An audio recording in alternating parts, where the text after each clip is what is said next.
Journal d'un paumé. Finalement, c'est l'histoire d'un mec qui essaye de changer de vie à 30 ans. Bonne écoute! Dans cet épisode, je voulais évoquer un peu le rapport que je peux avoir avec mes proches dans le contexte actuel.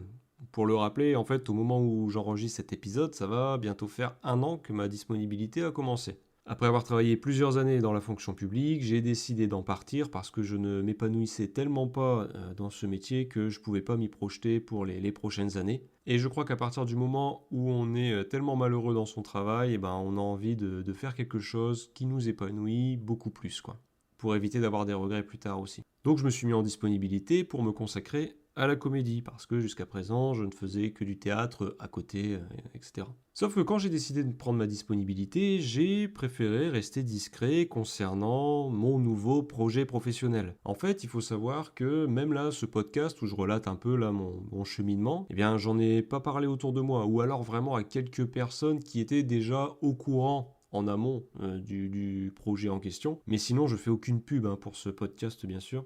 D'ailleurs, je me suis déjà fait la réflexion que j'aurais très bien pu faire croire aux gens autour de moi que je continuais de bosser aux impôts. Enfin, j'aurais même pu rien leur dire, quoi, hein. Mais en fait, c'est pas ma façon de faire. Déjà, de base, je suis pas un menteur, tout simplement. Et puis même, enfin voilà, à partir du moment où les gens en plus sont tes amis ou ce sont des gens de ta famille, quand ils te demandent des nouvelles, etc., j'ai pas envie de cacher plus de choses que ça. Alors autant il y en a qui vont respecter très vite, et je trouve que c'est un peu logique parce que moi-même, si quelqu'un venait me dire, écoute, je bosse sur un truc perso en ce moment, mais j'attends que ce soit concret pour pouvoir t'en parler parce que j'ai besoin de rester focus pour l'instant. Moi, je le respecte, mais il y en a, c'est plus compliqué. Je sais que le plus embêtant, ça va être peut-être les taquineries que je peux avoir de certains. Je me souviens au début, c'était un proche qui m'appelait au téléphone et il commençait son appel par bah alors, comment il va le futur technicien? Futur boucher? Futur chômeur? Ha ha ha!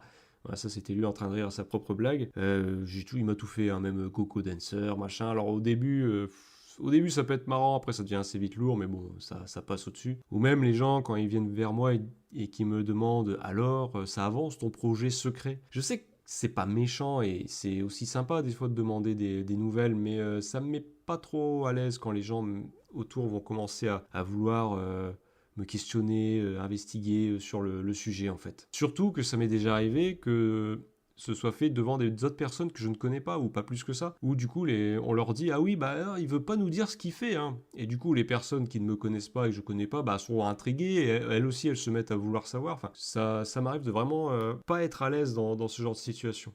Donc ouais, ça me gêne de pas leur en parler plus que ça, mais j'ai mes raisons. Pourquoi j'évite d'en parler? Bah déjà en fait c'est mon tempérament. Ça c'est vrai que j'aime pas annoncer des trucs sans que ce soit vraiment concret. J'ai un exemple à ce titre-là, c'est que j'ai écrit un roman et pendant toute la phase où j'ai écrit un roman, bah c'était pareil. Il y avait que mon épouse qui était au courant, que voilà quelques personnes proches, mais mes autres proches, mes amis, je ne leur en parlais pas, non pas parce que je ne leur faisais pas confiance, mais j'attendais que ce soit terminé, que le manuscrit soit terminé, que le projet puisse être financé pour être publié, pour là leur dire bah voilà je voulais vous annoncer que j'ai écrit un livre et voilà il est sorti. Voilà, je me voyais plus faire ça que être dans une période où j'écris, je sais pas si je vais le terminer, etc. et dire aux gens ouais bah, je suis en train d'écrire un roman, machin. Non, je veux pas faire de plans sur la comète, j'aime annoncer les choses quand elles sont concrètes. Et la particularité ici, c'est qu'on parle de la comédie, on parle du métier d'acteur et de comédien. Et comme je disais une fois, c'est un métier que quasiment tout le monde veut faire.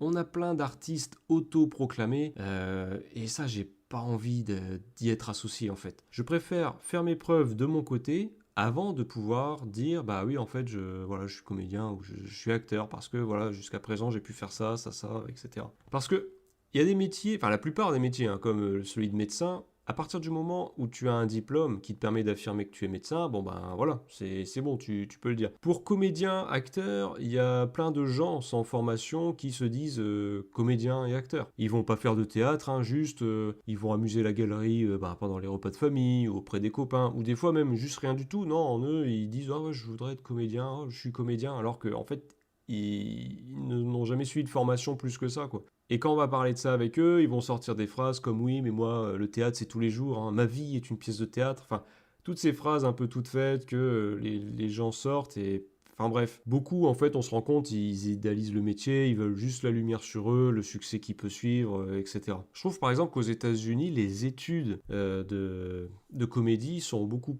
plus mises en avant, quoi, à travers des écoles reconnues, etc. Alors à Paris et autres, on a des cours réputés, les cours Simon, etc. Mais ça n'a pas l'ampleur des États-Unis, par exemple. Et en fait, je sais que dans la vie, quoi que tu fasses, quoi que tu dises, il y aura toujours quelqu'un qui va la ramener. Les gens qui viennent et qui vont te dire comment faire, alors que ils s'y connaissent pas forcément hein, dans le métier en question, mais ils veulent donner leur avis quand même. Ou qui vont même te juger de loin sans être vraiment renseigné sur le métier en question, etc. Le défi en fait de tout ça est déjà assez grand, devenir comédien, etc. J'ai pas besoin d'avoir ça en plus, des remarques genre ah tu devrais faire ça, oh mais non mais c'est bouché ça. Oh, tu sais à ta place, non. En fait j'ai envie aussi d'éviter les questions alors bah t'as rien en ce moment ou alors tu vas tourner dans quoi? Oh c'est pas terrible ça. Enfin si c'est pas une personne qui a fait ce que j'essaye de faire, ça ne m'intéresse pas plus que ça. Parce que moi ce qui m'intéresse c'est d'en parler avec des gens qui sont dans le même bateau que moi, notamment des gens que j'ai pu rencontrer là, oui, pendant des tournages. Là, c'est intéressant de discuter avec ces personnes parce qu'elles passent par les mêmes galères, elles passent par les mêmes phases de questionnement. On peut aussi se donner des astuces, des filons un peu. Et là, je trouve que c'est cool. Il y a pas longtemps, justement, j'en avais parlé avec un couple d'amis parce que ça faisait un moment qu'ils me tannaient pour savoir et en fait, ça me mettait quand même mal à l'aise parce que ce sont des amis proches, parce que j'ai pas envie que les gens prennent ça comme un manque de confiance ou autre. Et j'ai fini par me forcer à leur dire. Et je me suis rendu compte que ça avait servi à rien du tout. Déjà au moment où je leur ai dit, ils étaient pas si attentifs que ça. Ils faisaient d'autres choses en même temps, etc. Et ce que j'ai remarqué, c'est que bon, une fois qu'ils ont eu l'info, bah voilà, ils ont su ce qu'ils voulaient savoir et c'est tout. Ça ne m'a rien apporté de plus, à part des phrases un peu toutes faites comme celles que je redoutais, c'est-à-dire par exemple, tu devrais peut-être chercher un métier quand même à côté, quoi, parce que financièrement, etc. Alors que, comme je l'ai expliqué précédemment, à partir du moment où tu veux t'investir à fond dans la comédie, tu dois être disponible tout le temps. Alors à moins d'être à ton compte à côté et puis de pouvoir du coup t'organiser comme tu le souhaites, si tu dépends d'un patron, c'est pas simple de lui dire du jour au lendemain, écoute, j'ai besoin de 3 jours de congé la semaine prochaine, sachant que ces jours de congé là, tu les as peut-être même pas. Et en fait, une fois avoir expliqué l'étendue de mon projet à ses amis, en fait, ça m'a juste prouvé que à ce stade, ça servait à rien d'en parler plus que ça à tout le monde.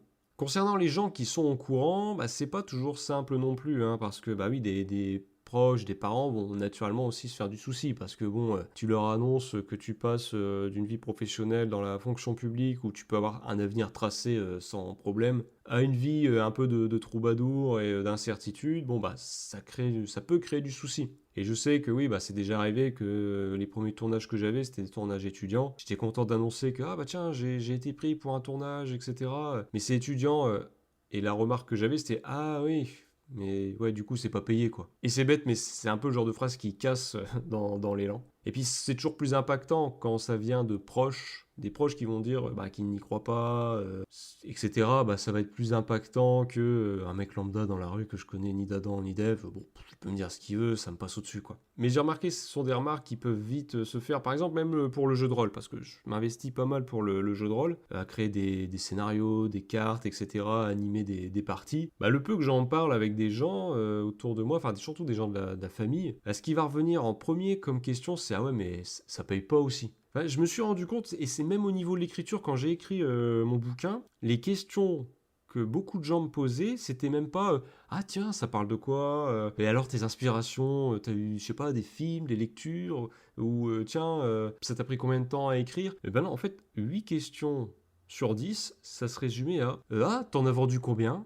Et ça t'a rapporté beaucoup? Et en fait, sans exagérer, hein, la grosse curiosité là-dessus, c'était, je trouvais qu'elle était assez centrée sur le résultat, l'argent, etc. Et je pense que pour un truc comme vouloir être comédien, enfin, on me dit que techniquement je suis déjà comédien vu que j'ai fait le conservatoire, que je fais du théâtre, etc. Mais quand je parle de comédien, c'est juste en faire un métier qui permette d'en vivre. Voilà, c'est un peu le propos que je veux avoir. Mais voilà, si je commence à dire, bah oui, je suis comédien ou voilà, j'essaie de pouvoir vivre de la comédie, je sais que je vais avoir des questions au même titre que j'ai eu pour mon livre, c'est-à-dire, ah ouais, du coup, t'as eu quoi comme rôle? Ah ouais, mais bon, ah, c'est de la figuration, ah.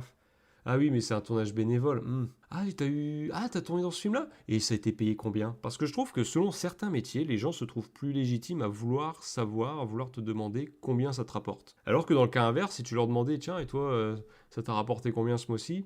Bah, je pense qu'il y a plus d'une personne qui serait un peu mal à l'aise pour répondre. Surtout avec la mentalité qu'on peut avoir ici en France. Enfin bref, c'était un petit constat que je voulais faire à cette occasion-là parce que bah, quand on change de vie professionnelle, etc., bah, le rapport aux proches et à l'entourage, il a son importance. Bien entendu, il y a aussi énormément d'encouragement de la part des quelques personnes qui sont au courant, ou même les personnes qui ne sont pas au courant d'ailleurs, qui viennent tout simplement me demander des nouvelles, savoir bah, si ça va, si le moral est bon, etc. Si aussi les choses avancent, si ça se passe bien, et ça se fait dans un respect, dans le sens où oui, bon, je sais que tu peux pas, enfin que tu souhaites pas pour le moment en parler concrètement, mais juste savoir comment tu vas par rapport à tout ça. Et ça, c'est ce qui est cool, c'est de voir que oui, des gens, même s'ils ne savent pas ce qu'il en est, ils cherchent à encourager, à être présents quand même. Donc voilà. De toute façon, on ne pourrait pas parler d'amis ou de proches hein, dans le cas contraire. Mais c'est important pour moi de souligner que oui, heureusement, tout le monde n'est pas à chercher à savoir exactement de quoi il s'agit. Tout le monde ne cherche pas à poser des questions uniquement sur l'argent, sur, je sais pas, sur ce que ça peut rapporter, etc. Enfin voilà, rendez-vous au prochain épisode. Journal d'un paumé, raconté par le paumé en question.